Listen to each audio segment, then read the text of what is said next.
This is CPE 233. This is lecture 4, part C, and there's going to be a little bit of overlap in this, but we're going to crank through this. So instructions do, in my mind, they do one of two things. They do something, or they possibly tell you to go somewhere else and do something. Okay, so what we're interested in today is the notion of go somewhere else, and what we want to know is how exactly the instructions make that happen. And we want to know that both on a hardware level and then on a software level, which is how it's done in the code. Okay, so the go somewhere else, these support things like if-else statements and loop constructs and go-to statements, all that type of things. And also this supports subroutines, which we're not going to talk about today. So if your program was just stepping through blah blah blah and got to the end and it would be over or something like that, it only runs once. That's not the way we do it in embedded systems. These programs run continuously, and so what you're going to essentially effectively do is somewhere you have to jump back and do it again such that the program never ends. So there are two notions to consider here. We have to look at it from both angles, both as from a programming standpoint and from a hardware standpoint. So the programmer, what they want to know for program flow instructions are what are they? And so they come in two categories. They come in jumps and branches. Jumps go somewhere unconditionally. Branches go somewhere conditionally. So if for a jump, it always jumps. For branches, whether it jumps or not, whether it goes somewhere else or not, is based on a condition. And we won't talk too much about those conditions today, but that will be the next set of lectures. Okay, for the hardware person, one of two things is going to happen. If it doesn't jump, it's going to load the address of the next instruction in the program into the program counter. Okay, if it does take some type of jump, it's going to load some new address into the program counter. It's either loading the next instruction into the program counter, or it's loading some instruction somewhere else in your program into the program counter. And once that loads that new instruction, it's just kind of, it goes through normal operation, which is I could do something or I could go somewhere else. And so once again, two angles. We need to understand it from both a programming standpoint and a hardware standpoint. So typically a program counter, it got its name because it's the counter. And what we know about counters is it outputs a sequence. Typically it's incrementing a value, and that's the sequence. So program counters are somewhat specialized in that. Sometimes they're outputting a normal sequence, but for our case, we're not outputting a normal sequence. We're actually outputting the current value in the program counter plus 4, and we'll get into that in a second. Okay, so once again, the underlying hardware is some type of counter, which we are going to use a register for, but we're going to keep calling it a counter, and it's either going to load the address of the next instruction into the PC, or it's going to load the address of some other instruction into the PC. So the load, like go somewhere else, you're going to load some other address. Those are for program flow control instructions. Otherwise, we're just going to load the address of the next instruction, which I'm going to often refer to as normal operation. Normal operation is the next instruction. We're going to add 4 to the PC. Now we do this because all the instructions are 32 bits long, and the memory where the instruction is held is byte addressable.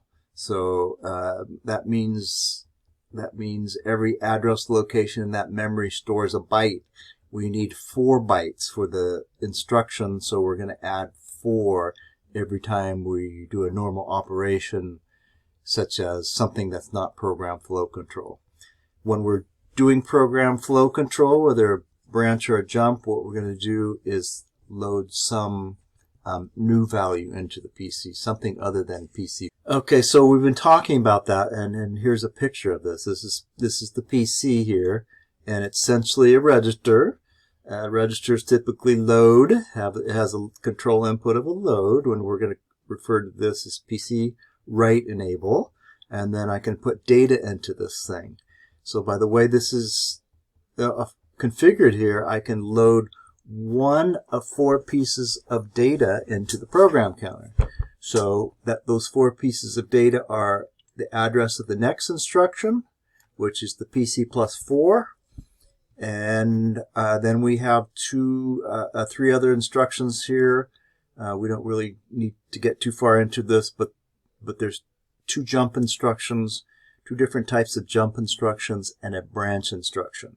So those are our jumps and branch. So this is JAL, JALR, jump and link register, and jump and link. And we'll talk more about that later. But what we want to do is just to be able to load any one of these 4 values into the program counter based on this select control input to the mux. Now this select input here is controlled by a state machine somewhere else in the circuit, and we deal with that later. So this is a program here, and I don't worry about it. I think we've used this before. You don't need to understand anything about it except that there is this instruction right here, and this is the jump instruction. This is actually a pseudo instruction.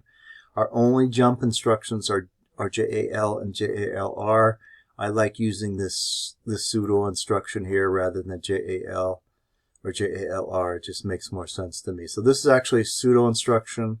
It's actually replaced by a JAL, I believe, or it could be a JALR. Not a big deal that I don't know. I don't know because I don't use it. It's an unconditional jump. Okay, unconditional branch. It always jumps. And we're going to look at another program here, and this has a branch instruction. This is your branch instruction here, and it's conditional. This happens to be a branch if equals, so it takes the branch if the value in register X10 and X11 are equivalent. Okay, and if it takes that branch, it goes to, it jumps to this label right here, so essentially it jumps to this instruction.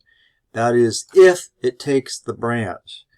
Okay, if it doesn't take the branch, it falls through to the next instruction, and there it is, kind of hidden back there. Anyway, that's the idea here. So in this program, as pointless as it is, you see a BEQ, which is a branch instruction, which is conditional. Then you see two jump instructions in here, which are unconditional branches, or they're just jumps. Okay, and then BEQ is an actual instruction. J is a pseudo instruction. So there are 2 types of jump instructions here, which is JAL and JALR. You can see that in the hardware. And the issue is that's how I'm going to go somewhere else in here. I'm going to load a new value into the PC with one of these instructions. I actually never use these instructions. The only instruction I've ever used is just pseudo instruction, and I don't even think I've used the JR. I always use J. Okay, so JR associated with the JALR, we just don't need to use that. We'll actually use another instruction instead of this. So the conditional branches, it's essentially just like it's called here. It jumps if the condition is met. So there's always a condition associated with these instructions, these branch instructions. But the important thing to take away from it is if it does not take the branch, it goes on to the next instruction, which is what this is saying right here. Okay, and that is, these are a couple different types of branch instructions. I believe there's 6 branch instructions, and then I think there's about 10 other branch type pseudo instructions, and you'll have to check the cheat sheet or the spec to figure that out. All the information you need is on the cheat sheet. This is, once again, this is actually a little bit old, but you won't know the difference. Look at the cheat sheet. This is a list. This is a list of all the instructions. This is a list of the programmer's model, which we've talked about many times. The instructions allow you to control the hardware in the programming model. So these are both instructions. These are both the programs just sitting next to each other. Nothing exciting. Top program has one unconditional branch. The bottom program has a conditional branch and two unconditional branches. I'm not claiming this is good code, but don't try to figure it out, anything in it, but that's kind of what's going on. That's what I want you to take away from this. There's a couple branches in there. Some are conditional, some are unconditional. This gets into some of the lower level mechanics of essentially going somewhere. Okay, so I always use the notion of if I wanted you to go to my neighbor's house, I could say go 2 houses down from my house, or I could give you their absolute address. Okay, so I could give you the street address on this thing. So either way, if you know where I live, you know how to get to this person's house. So there's 2 ways to get there: absolute address and relative addressing. So the relative addressing is, go 2 houses down from me.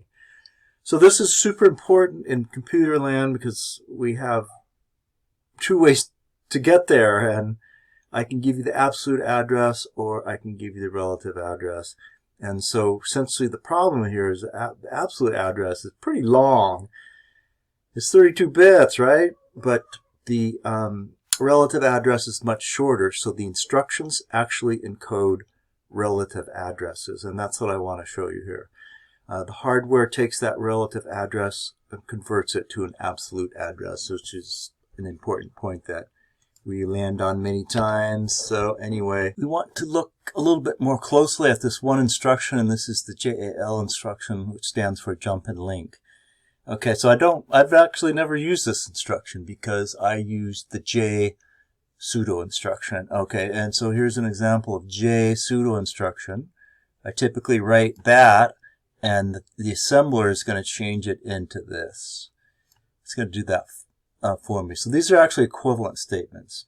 So the definition of the JAL, coming right off the cheat sheet, is this.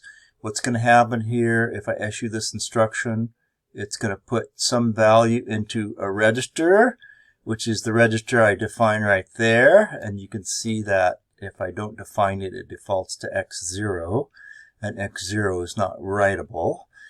But then the other part of the instruction is it takes the program counter and it takes the offset to this label here and adds it to the program counter. So effectively, I'm changing the program counter by loading the old PC plus a relative address into it, which is the offset, which allows me to jump somewhere. So these are super popular for 2 things. One, for unconditional branches, which we're looking at, and later you can see it'll be used for subroutine calls. So this line right here is actually the one that's helps with a subroutine call. This line is not really used for just a simple jump. So once again, this is the underlying bits for the JAL instruction. JAL instruction is a J-type instruction. And here's the format for the J-type instruction here. And what you see here is it has an opcode. Yep, so I know which instruction it is. And then I'm going to tell it where to put that extra PC plus 4, blah, blah, blah. And there's an immediate value. Never mind the fact that it all looks messed up. But it looks like a 20-bit immediate value. This immediate value is a relative address. Okay, so the hardware is going to take this relative address, add it to the PC effectively, and that becomes an absolute address. It's going to load that absolute address into the PC. So the cool thing here is the assembler is going to read your file, and it's going to calculate the relative address and make that part of the instruction. So it's going to do this calculation for you. Thank God, because that's a mess, and it's going to put it as part of the instruction. Now the hardware, when it's executing that instruction, it needs to calculate an absolute address to stick in the memory, but it's going to take the encoded relative address that's encoded as part of the instruction, then add it to the current PC, and that's going to be the absolute address. That's where I'm going to jump.